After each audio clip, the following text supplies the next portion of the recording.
Assalamualaikum warahmatullahi wabarakatuh. A pleasant day to everyone. My name is Redwan Saban Maulana of Bachelor of Technology and Livelihood Education, major in Industrial Arts. Today, I am with one of my classmates, Miss Norbaina Sangkopan, and I will be taking her vital signs, specifically her blood pressure and body temperature. 그대로 사랑해주면 안 돼. 그렇게 나를 바라봐주면 난 충분해. 그걸로 충분해. So before we start, ipapakita ko muna sa inyo yung mga gamit na gagamitin natin para makuha yung vital signs niya. Unang-una, ang kailangan nating gamit, syempre, ay ang ating blood pressure apparatus or BP apparatus and also known as sphygmomanometer. Pangalawa, so during taking our blood pressure, a stethoscope could also be used during taking our blood pressure. So ito po si stethoscope. Yan po si stethoscope. So the last but not the least, probably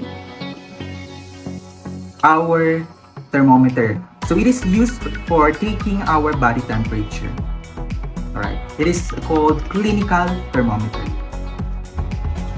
Alright, so before natin isuot yung BP apparatus natin kay patient, siguraduhin natin na yung BP apparatus natin ay naka-close. So, at this moment, naka-close na po yan siya. Alright.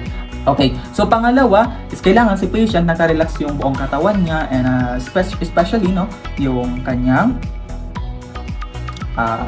kamay. Alright. So, mag-start na po tayo.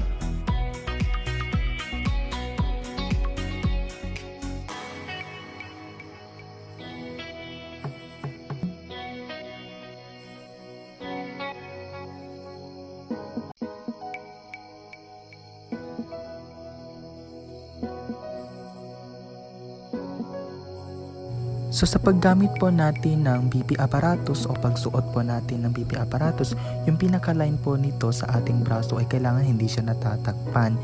So, and para naman po hindi masyadong masikipan ang braso ni patient, kailangan po na mag-adjust tayo dun sa sikip ng pagsuot natin ng BP apparatus. Kasi po pag sobrang higpit ng BP apparatus sa braso ni patient, maaari po siyang masaktan. So ang pinaka-measurement po natin ay 2 finger po, and yun po yung ipapasok dun mismo sa BP apparatus para maiwasan po na masaktan yung patient. Right. So next step po natin, gagamitin na po natin yung stetho. So kailangan po is mahanap po natin immediately yung pinaka-pulse po ng patient natin. So sa pagkuha po ng paghahanap po ng pulse ng isang patient, hindi po kailangan na idiin yung kamay, kailangan lang po yung light lang and soft lang yung paghawak. Okay, so nahanap na po natin ang pulse ni ma'am. Hindi po siya ganun kahirap hanapin. Relax lang po.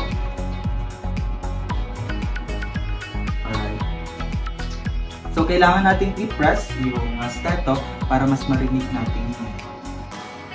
Alright.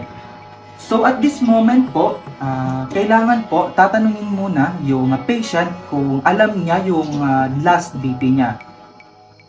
So, ma'am, ano po yung last BP niyo? 100/70.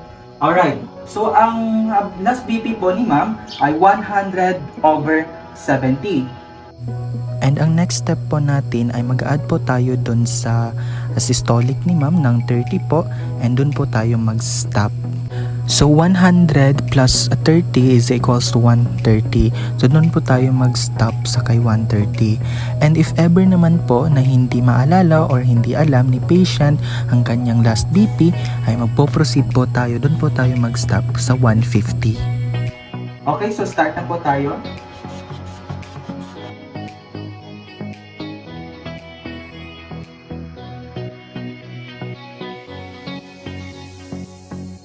Alright, so ang blood pressure po ni ma'am ay 100/53.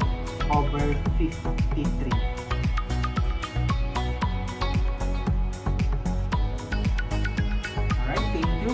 Alright, so at this moment, I will be teaching you how to use our clinical thermometer. So this is very basic lang, no? And so, parang majority naman sa ating alam kung paano ito gamitin. So, ang pinakakailangan dito, unang-una, kailangan yung pinaka-thermometer natin is malinis.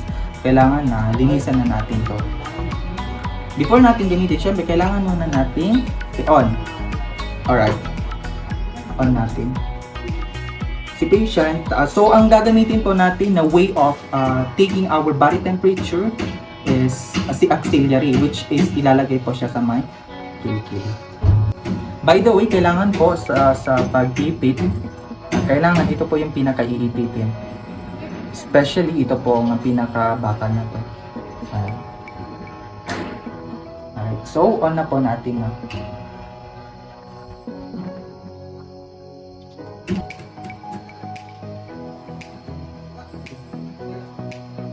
So hintayin po natin siyang tumunog para makuha na po natin.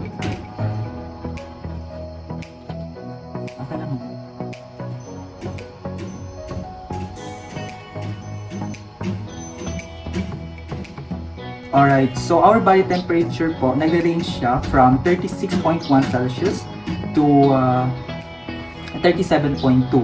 So, ang pinaka-body temperature po ni ma'am ay 35.0.